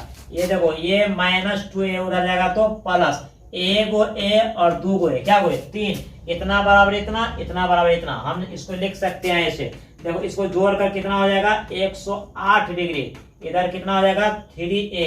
हमको किसका मान निकालना है, a का मान निकालना है, a बराबर हो जाएगा 108 और बट्टा 3 हो जाएगा। देखो हम लोग भाग देंगे तो मेरे को a का मान निकल जाएगा, 3 तिया 9, 1 पे 8, 18, 3 छक्का 18, a का मान मेरे को कितना निकल गया, 36 डिग्री निकल गया। ये मेरा आंसर हो गया। बहुत ही लाजवाब क्वेश्चन है जी, इस क्वेश्चन को जितना तारीफ किया जाए, एक पे एक सारे क्वेश्चन इस सेट में है। समझ में आ गया। आपका सवाल है कि tan 2a बराबर cot a माइनस 18 डिग्री, जहां 2a एक न्यून कोण है तो a का मान क्या होगा। सबसे पहला आप एक ही लाइन समझना है, एक क्वेश्चन को ऑपरेशन कैसे करेंगे। आपको यहाँ पर tan है तो इधर cot है, यदि यहाँ पर साइन रहेगा तो यहाँ पे cos होगा, उधर आपको sec रहेगा तो उधर cosec होगा। इसी को 3 तरीका से पूछ सकता है ना, एंगल चेंज, अनुपात चेंज कर देगा तो 6 तरीका से पूछ सकता है। तो आपको सवाल को बनाने का तरीका पता होना चाहिए। उसके बाद क्या है, ये कैलकुलेशन तो आप लोग छोटे छोटे क्लास में पढ़े होंगे, ये कैलकुलेशन है, ये सब क्या है, कैलकुलेशन है। चलिए नया क्वेश्चन देखते हैं। क्वेश्चन नंबर 12 है, 6 से 36 योग प्राप्त करने के लिए एपी इतना के कितने पद लेने चाहिए। बहुत वायरल सब्जेक्ट आज हो रहा है। आज का क्वेश्चन बहुत ही लाजवाब है, करोड़ों का क्वेश्चन है, तहलका मचाने वाले क्वेश्चन है। समय दीजिए मेरे दोस्तों, समय दीजिए, काम करने में समय दीजिए, वरना बहुत पछताओगे। समय को थोड़ा समय दीजिए, समय समय को बदल देता है। समय को थोड़ा समय दीजिए, समय समय को बदल देता है। किसी का दिल बदल जाता है तो किसी का दिन बदल जाता है, इसीलिए समय दीजिए। अपने आप को कभी छोटे मत समझिए, अपने आप को भले जेब में गांधी हो या ना हो, दिलों में आंधी होना चाहिए। समझ में आ गया मेरे दोस्तों। और अपने आप को इस दुनिया को दिखलाइए, दिखाना पड़ेगा, क्योंकि नाम उसी का होता है जो कुछ करके दिखाता है। समझ में आ गया। क्वेश्चन आपका यह है कि 6 से 36 योग प्राप्त करने के लिए इस एपी का कितने पद लेना होगा। यानी ये सवाल समांतर श्रेणी का है। एपी में हमें एसएन यानी योगफल दे दिया है, हमको क्या कार्य निकालने के लिए, एन कार्य निकालने के लिए, जैसा कि हम जानते हैं। चलिए हम लोग देखते हैं आंसर नंबर 12 क्या होने वाला है। क्या आंसर नंबर 12 में क्या होने वाला है। सॉल्यूशन यहाँ पर आपको दिया क्या है, सबसे पहले प्रथम पद ए हो गया, पहले वाले ही होता है प्रथम पद। सार्व अंतर को हम लोग देखेंगे, सार्व अंतर 17 में से 9 जाएगा तो 8 हो जाएगा। उसके बाद हम लोग को योगफल दिया है, एसएन हो जाएगा 6 से 36, हमको कह रहा है एन निकालने के लिए। देखो इसको देखकर समझ जाएंगे, इसको देखकर समझ जाएंगे कि एक एपी में योगफल दिया है प्रथम पद, सार्व अंतर एन नहीं दिया। यानी कितने पदों का योग 636 है। इस क्वेश्चन को ऐसे पढ़ेंगे, इस एपी के कितने पदों का योग 636 है। तो चलिए हम लोग देख लेते हैं कैसे है ना। अब हम लोग जैसा कि जानते हैं कि SN बराबर फार्मूला होता है n/2 into 2a plus n-1 into d। ये मेरा फार्मूला होता है। और हमको SN दिया है, SN का मान हमको 636 दिया है। ध्यान दीजिए, n मुझे नहीं है, n निकालना है। 2a, a का मान हमको 9 है ना। देखो प्लस n का मान मुझे नहीं है, निकालना है। d का मान मेरे को 8 दिया है। सारे को हम सेट कर रहे हैं, कुछ नहीं कर रहे, इसमें जंतर मंतर नहीं पढ़ रहे हैं, सेट कर रहे हैं। अब देखो 6 से 36 अपने जगह पर विराजमान है। n/2 छोटा कर लो, उसके बाद करना है 9 दूना 18, 8 को n से गुना करेंगे 8n होगा, 8 को -1 से गुना करेंगे -8 होगा। आगे चलिए, अब आगे ये चलना है कि 6 से 36 है ना। 6 से 36 n/2 रहने दो और छोटा करो। 18 में से 8 जाएगा 10, तो 8n अब प्लस 10 ऐसे करके लिख लो। देखो अब इसके नीचे मैंने कुछ तो 1, इसके नीचे मैंने कुछ तो 1। देखो ऊपर ऊपर गुना कर सकते हैं मेरे दोस्तों, कर सकते हैं। एकदम सिंपल तरीका से बता रहा हूं। 6 से 36 बराबर 6 से 36 बराबर, अब देखो ये हो जाएगा n²/2 और इधर आपको देखिए ये हो जाएगा आपको नहीं 8n² 2 होगा 8n²। कितना हो जाएगा ये 8n²। देखो 8n²/2 और नीचे में है आपको फिर है 10n/2। 10n, जरा सा भी मिस्टेक होगा आंसर गलत हो जाएगा। चलिए अब देखो फिर छोटा करो इसको। 6 से 36 बराबर 2 चौका 8, 4n², 2 5 6 10, 5n। अब इसको हम लोग क्या करेंगे, ध्यान दीजिए। 4n² है, उसके बाद 5n है, ये प्लस वाले आएगा इधर, तो क्या आएगा -=0। देखो मेरे दोस्तों ये क्या हो गया, ये गुणनखंड के रूप में आ गया। किसके रूप में आ गया, ये गुणनखंड के रूप में आ गया। अब यहाँ से हम लोग कैसे करेंगे, इन दोनों को हम लोग गुना करेंगे, उसके बाद इसको गुणनखंड करेंगे। क्या करेंगे, गुणनखंड करेंगे। उसके बाद हम लोग सेट करेंगे कि इसमें क्या आता है। देखो 4 को 6 से 36 से गुना करेंगे। और ये यदि यही सवाल आप प्रैक्टिस में रखे रहेंगे तो आपको याद रहेगा कि यहाँ पर क्या होगा या नहीं होगा। तो जल्दीबाजी में आपको बहुत जल्दी बन जाएगा। समझ में आ गया ना। 6 चौका 24, 4 तिया 12, 2 14, 6 चौका 24 से 25, 25 से 24 हो गया। इसको हम लोग गुणनखंड करेंगे। 2 1 2, 2 4, 2 7 14, 2 2 4। ध्यान दीजिए 2 6 12 हो गया, 2 तिया 6, 2 6 12। फिर देखो 2 तिया 6, 1 2 8 16, 318। फिर 2 1 2, ये आपको बच गया 1 2 5 6 10, फिर 2 9 18, 159। देखो 10 से 5 15, 3 से कट रहा है, 3 5 15, 3 3 अब नहीं कट रहा है ना जी। तो अब इसमें सेट करना है। 2 2 4, 2 8, 8 9 16 और 16 तिया 48, 48 और 53 को सेट करो। देखो यहाँ पर +5n है, +5n है। 53 में से 48 घटाओ है ना, 53 में से 48 घटाते तो 5 आ जाता है। और 53 48 को गुना करेंगे इतना। इसका मतलब ये हुआ, इसको हम लोग सेट करेंगे 4n²। देखो 53 प्लस में रहेगा और 48 माइनस में रहेगा। ठीक है, 48 माइनस में, तो 48n माइनस में अब प्लस 53 रहेगा आपको। 53 प्लस में -636। अब बोलिएगा सर ये सब कहाँ से ला दिए।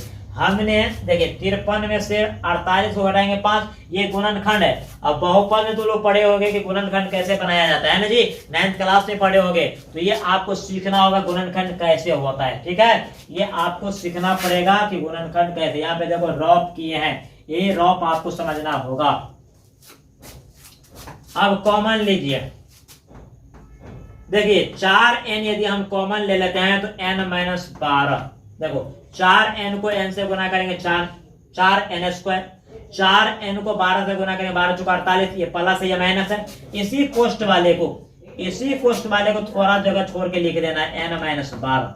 उसके बाद ऑपरेशन करेंगे n के साथ में क्या है, +53 है तो +53 ले लेंगे, इक्वल टू 0।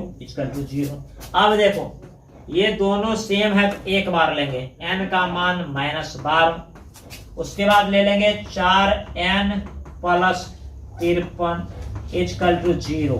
अब ये देखो द्विघात बहुपद में गया है तो n का 2 मान निकलेगा, तो ध्यान दो माइनस वाला प्लस हो जाता है, प्लस वाला माइनस हो जाता है, तो पूर्णांक इसमें n का मान तो माइनस में नहीं होता है, उम्र माइनस में नहीं होता है, चाल माइनस में नहीं होता है, तो हम माइनस वाले को ऑपरेशन करके हम प्लस कर देंगे। यहां पर लिखेंगे यदि n माइनस 12 इक्वल टू 0 तो n बराबर क्या हो जाएगा 12, और मेरे को क्या निकालना था n, यही निकालना था हमको, n का मान निकालना था, यानी 12 पद लेंगे उस एपी का तो 636 होगा। अब दिल में धुक धुक होता है कि मेरा आंसर सही है या गलत है, तो उसके लिए आप चेक कर सकते हैं, एस एन बराबर आप चेक कर सकते हैं। देखो एस एन बराबर n/2 into 2a plus n-1 into D, क्योंकि हमको n का मान निकल गया है, तो s 12/2, 2a का मान है 9 प्लस n का मान 12 -1 d का मान 8 है। देखो भाग देंगे 6 निकल गया, 2 9 18 प्लस 12 में से 1 गया 11, 11 8 88। देखो ये 6 और गुने 88 को 18 में जोड़ देंगे, 8 8 कितना हो गया 16 हो गया, और 8 1 9, 9 में 0 डाल 1 हासिल 10, 106, 106 को 6 से गुना करेंगे तो 636। देखो आ गया देखो आ गया है। तो हम चेक भी कर सकते हैं अपने से, खुद आंसर को चेक कर सकते हैं। मेरे दोस्तों एक एक क्वेश्चन आपको समझना होगा, यदि ये क्वेश्चन एग्जाम में आ गया आपसे नहीं बना तो जीवन भर पछताओगे मेरे दोस्तों। इसीलिए सवाल को नियमन से समझिए, सवाल को नियमन से देखिए और परखिए, अध्ययन कीजिए, अवलोकन कीजिए कि सवाल कैसे बनता है। समझ में आ गया। देखो 6 से 36 को प्राप्त करने के लिए एपी इतना के कितने पद लेना चाहिए, यानी हमको योगफल दिया है, तो आपको एपी दिया है तो ए और डी तो पता है। अब जो बच्चे इस चैप्टर को पढ़ा ही नहीं है तो उसको तो प्रॉब्लम होगा ही, बिल्कुल प्रॉब्लम होगा। तो थोड़ा जानकारी रखिए, उसके बाद आप सवाल बनाइए, बहुत मजा आएगा, बहुत आएगा। ठीक है, चलिए एक नया क्वेश्चन की ओर। बहुपद इतना के शून्यकों का योगफल तथा गुणनफल ज्ञात करें। बहुपद इतना के शून्यकों का योगफल तथा गुणनफल ज्ञात कीजिए। आंसर नंबर 13 में हम लोग देखेंगे, यानी क्वेश्चन नंबर 13 का हम लोग आंसर देखेंगे कि बहुपद दिया है और हमको मांग रहा है शून्यकों का योगफल और गुणनफल। देखिए हमको बिहार बोर्ड के एग्जाम में जब क्वेश्चन पेपर आएगा मैथ का तो उसमें डबल क्वेश्चन होगा, चाहे जो भी सब्जेक्ट का हो डबल क्वेश्चन आता है। तो हमें ये सिलेक्ट करना है कि हमें जितना जवाब देना है टोटल क्वेश्चन में सबसे इजी क्वेश्चन कौन सा है, क्योंकि आप किसी को भी बनाइएगा तो उतना ही नंबर देगा। तो सबसे पहले इजी क्वेश्चन को ढूंढना है, जिसमें कम लिखना हो, जिसको साफ साफ बना सकते हो, उसको सबसे पहले ट्राई करो। बहुपद इतना के शून्यकों का योगफल तथा गुणनफल क्या होगा। मेरा जो बहुपद है x के टर्म में मेरा बहुपद है x² प्लस x प्लस 1, हमें क्या निकालना है अल्फा प्लस बीटा निकालना है। ठीक है, तो अल्फा प्लस बीटा होता है -b/a, तो -b/a ABC सभी का मान 1 है, सभी प्लस में है, तो -1/1 अर्थात -1। अल्फा इंटू बीटा मुझे कितना निकल गया -1 निकल गया। कितना निकल गया -1। अब यहीं पर देखो अल्फा इंटू बीटा निकालना है c/a, c का मान भी 1 है, a का भी मान 1 है 1, यानी योगफल निकल गया माइनस में और गुणनफल निकल गया प्लस में। ठीक है, तो द्विघात बहुपद इतना के शून्यकों का योगफल और गुणनफल निकालिए। ये सब क्वेश्चन आपको ऑब्जेक्टिव में डालते हैं। किसमें ऑब्जेक्टिव, तो कभी कभी बहुत इजी क्वेश्चन आपको आ जाता है सब्जेक्टिव में। चलो नया क्वेश्चन देखो। दो वृत्तों की त्रिज्याएं क्रमशः इतना और इतना है। दो वृत्तों की त्रिज्याएं क्रमशः इतना, 2 को वृत्त है, कितना वृत्त है 2 को सर्कल दिया है, 2 को आपको सर्कल दिया है, 2 वृत्त दिया है, दोनों का त्रिज्या है, अरे जितना वृत्त है उतना त्रिज्या होगा। एगो है 19 सेंटीमीटर का और एगो है 9 सेंटीमीटर का। तो क्या करे क्वेश्चन कि 2 वृत्तों की त्रिज्याएं क्रमशः क्रमशः का मतलब एक के बाद दूसरा, क्रमशः इतना और इतना है, उस वृत्त की त्रिज्या ज्ञात कीजिए, उस वृत्त की त्रिज्या ज्ञात कीजिए जिसकी परिधि इन दोनों वृत्तों की परिधियों के योग के बराबर है।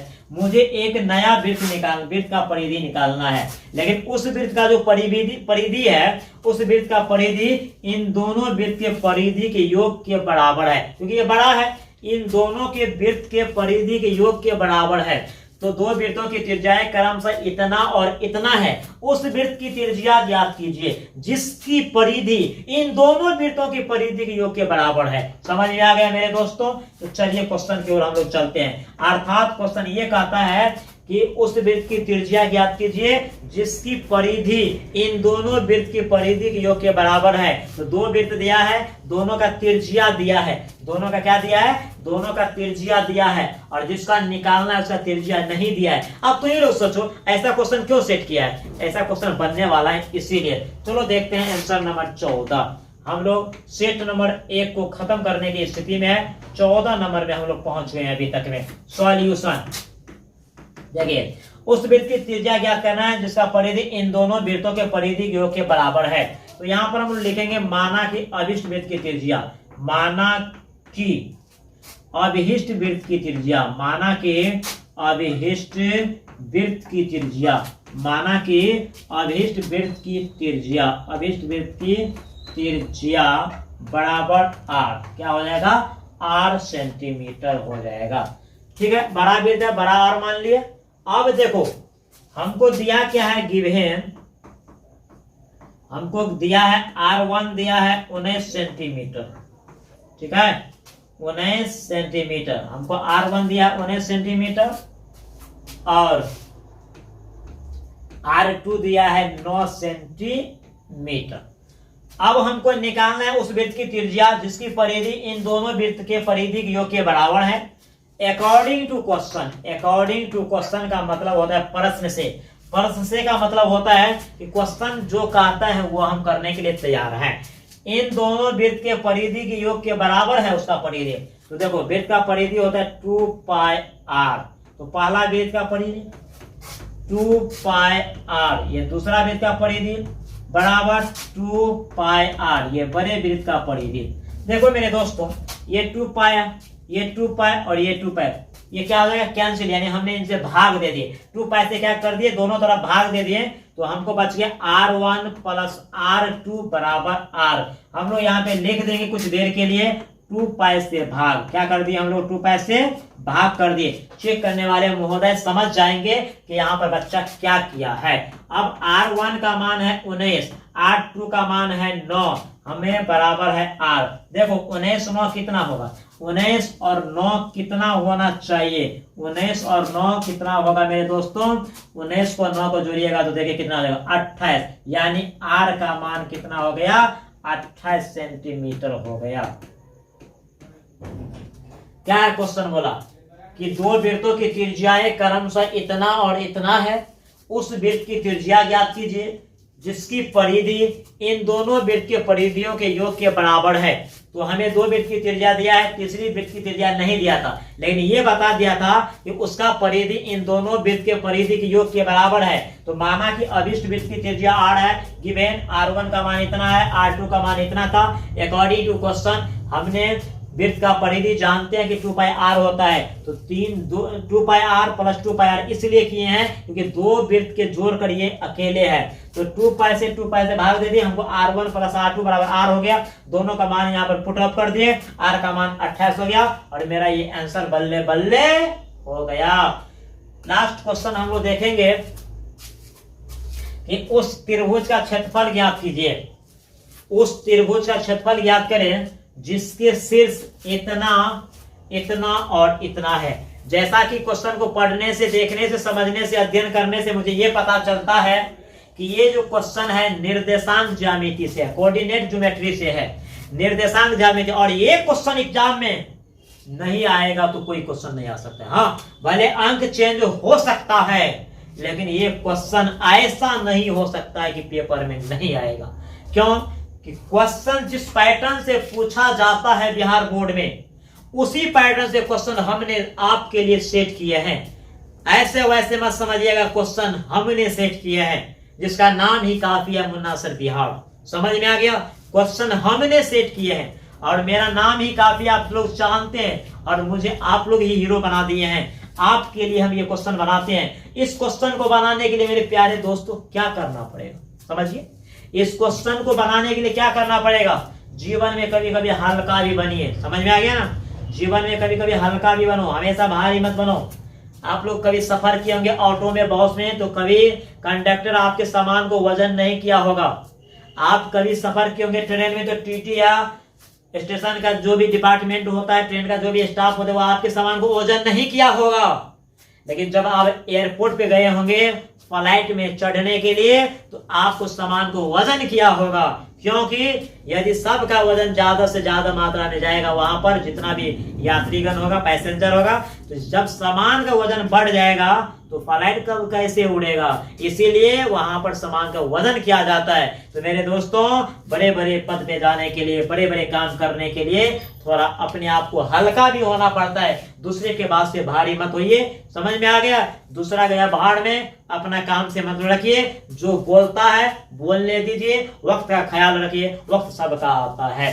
चलिए क्वेश्चन को देखते हैं। उस त्रिभुज का क्षेत्रफल ज्ञात कीजिए जिसके शीर्ष इतना और इतना है। मेरे प्यारे दोस्तों, आंसर नंबर 5 हमारा पहला सेट खत्म होने की स्थिति में है। हम एक सेट में 15 क्वेश्चन आपको लेकर आए हैं और इसी तरह कई सेट आपके बीच में लाएंगे। समझ में आ गया? चलिए देखेंगे। सबसे पहले आप यहाँ पर एक फिगर अपने कोमल कोमल हाथ से बनाइएगा। त्रिभुज का फिगर कैसे होता है, इसको हम लोग ए निर्देश, इसको शीर्ष बोलते हैं, इसको हम लोग बी मानेंगे और इसको सी मानेंगे। ए का मान है 1, -1, बी का मान है -4,6, -4,6 और सी का मान है -3, -5। मेरे प्यारे दोस्तों ध्यान देंगे, त्रिभुज का क्षेत्रफल निकालने के लिए सबसे पहले त्रिभुज का क्षेत्रफल मुझे पता होना चाहिए। क्या पता होना चाहिए? त्रिभुज का क्षेत्रफल पता होना चाहिए, है ना जी। अब यहाँ पर देखो, यहाँ पर हमें ये देखने वाली है कि एरिया ऑफ त्रिभुज एबीसी। सबसे पहले उस त्रिभुज का क्षेत्रफल ज्ञात कीजिए जिसके शीर्ष इतना है। हमने यहाँ पे सब चीज दर्शा दिए हैं। डायरेक्ट यहाँ पर लिखेंगे एरिया ऑफ त्रिभुज एबीसी। क्या लिखेंगे? एरिया ऑफ त्रिभुज एबीसी, यानी इस त्रिभुज का क्षेत्रफल half into x1 y2 minus y3, y2 minus y3, half x1 है ना, y2 माइनस y3, यहाँ पर प्लस x2 होता है। उसके बाद y3 माइनस y1, यहाँ पर x3 होता है और y1 माइनस y2। ये तुमको याद रखना पड़ेगा मेरे दोस्तों। कैसे? हाफ x1, देखो पहले कोष्ठ से पहला x1, दूसरे कोष्ठ से पहले x2, तीसरे कोष्ठ से पहले x3, बाहर में x1 x2 x3, अंदर में देखो 2 पे 3 कितना होगा? 23 होगा। 3 पे 1 क्या होगा? 31 होगा। 1 पे 2 क्या होगा? 12। तो 23 31 12, 23 31 12। और ध्यान रखना है कि 23 31 12 का मतलब हुआ y। क्या होना चाहिए? y। अंदर में y में से y को घटाएंगे तो 23 31 12 y3, 23 31 12 तो y2 minus y3, y3 minus y1, y1 minus y2, 23 31 12। और इस तरह से आप बना लीजिएगा त्रिकोण। क्या कहता है? त्रिभुज का क्षेत्रफल निकालने के लिए आपको क्या त्रिभुज का क्षेत्रफल पता होना चाहिए। अब आइए, अब सेट करेंगे यहाँ पर हाफ x1 का मान। देखिए क्या है, x1 का मान आपको 1 है, ठीक है, 1। y2 का मान देखिए दूसरा पॉइंट में होगा, ये x1 हो गया, ये y2 हो गया। y2 का मान 6 है। y3 देखिए तीसरा पॉइंट में जाएंगे, माइनस है, हमको फार्मूला में माइनस होता है। y3 का मान भी माइनस है, तो माइनस माइनस क्या हो जाता है? प्लस होता है। y का देखो x2 देखिए प्लस होता है, प्लस होता है, लेकिन x2 पहले चेक करो कि माइनस में है कि प्लस में। ये x1 ये x2 माइनस में है तो प्लस माइनस माइनस होता है, तो -4, 23 31। y3 -5 है। y1 का मान देखिए, ये y1 हुआ है ना, ये आपको y1 इसमें, ये x1 और ये y1, ये x1 ये y1 तो माइनस में है, तो मेरा किस में आ जाएगा रिजल्ट, प्लस में आ जाएगा। यहाँ पे प्लस कर देंगे। x3 देखिए, x3 भी माइनस में है तो माइनस में रहने दो। 23 31 12, y1 का मान देखिए, y1 यहाँ पर -1 है, -1 है, और y2 देखिए आपको यहाँ पर 6 प्लस में है, हो गया। ये सेटिंग यदि आपका सही है तो आपका रिजल्ट भी सही निकलेगा। यदि थोड़ा भी माइनस प्लस में इधर उधर हुआ तो जय सीताराम हो जाएगा। समझ में आ गया। देखो अब यहाँ पे क्या करना है, 1/2, 6 5 11, 11 को 1 से गुना करेंगे 11। चलो नेक्स्ट पेज, 1/2, उसके बाद है हमारा क्या था, 6 5 11, 11 को 1 से गुना करेंगे 11 होगा, 11 हो। उसके बाद देखिए क्या है, -5 में से 1 प्लस घटा देंगे, -4 को -4 से गुना करेंगे प्लस 4 चौका 16, प्लस 16 होगा। चलिए पुनः चलिए, -1 -3 -7 को -3 से गुना करेंगे 7 3 21, प्लस 21 होगा। देखिए कितना बड़ा क्वेश्चन था, कहाँ आके कितना छोटा हो गया। 1/2 देखो, 6 1 7, 7 1 8, 2 1 3, 3 1 4, 48 हुआ। देखो 48 से कम 48 हो गया, बटा 2 कम 2, 48 में 2 से भाग देंगे 24 यूनिट स्क्वायर। क्या मेरे दोस्तों बताइए, मजा आया होगा, मजा आएगा नहीं। इस 15 हम आपको बताना चाहते हैं, एग्जाम हॉल में इस क्वेश्चन सबको आप 3 घंटा में कम से कम डबल कॉपी बना सकते हो। थोड़ा सा आपको मेहनत, प्रत्येक दिन 3 2 क्वेश्चन रिवाइज कीजिए प्रत्येक दिन। अभी भी 60 दिन प्लस है, अगर 60 दिन में 2 क्वेश्चन बनाएंगे तो 120 क्वेश्चन होगा, और क्वेश्चन हम आपको देंगे मात्र 40-45 क्वेश्चन देंगे, 40-45 क्वेश्चन गेस करके देंगे आपको, उसमें से मिलाएंगे, उसी में से क्वेश्चन आपको 90 प्लस मिलाएंगे। आप भी जिंदा रहिएगा, हम भी रहेंगे, देखेंगे क्वेश्चन मिलता है या नहीं मिलता है। ठीक है, और आज का मेरा पहला एपिसोड खत्म हो गया, यानी सब्जेक्टिव आज हम लोग पढ़ रहे थे 2 नंबर वाले सेट नंबर 1। पुनः हम कल मिलेंगे आपके साथ सेट नंबर 2 में, है ना। थोड़ा सा इस बीच में मेरा तबियत अस्वस्थ था, इसलिए आप लोग के बीच से हम बहुत दूर चले गए थे। वादा करता हूं अब आप लोग के बीच में रहेंगे और लास्ट एग्जाम तक आपके साथ रहेंगे, सभी सब्जेक्ट को तोड़ेंगे फोड़ेंगे। समझ में आ गया, जो भी सब्जेक्ट है आपके सिलेबस में सभी सब्जेक्ट को लेकर आएंगे, तहलका मचाएंगे। आपको जो भी दिक्कत हो कमेंट पर फरमाइएगा, हम आपके लिए तैयार हैं। तो इस एपिसोड को खत्म करते हुए आपके बीच से विदा होता हूं, तब तक के लिए जय हिंद जय भारत।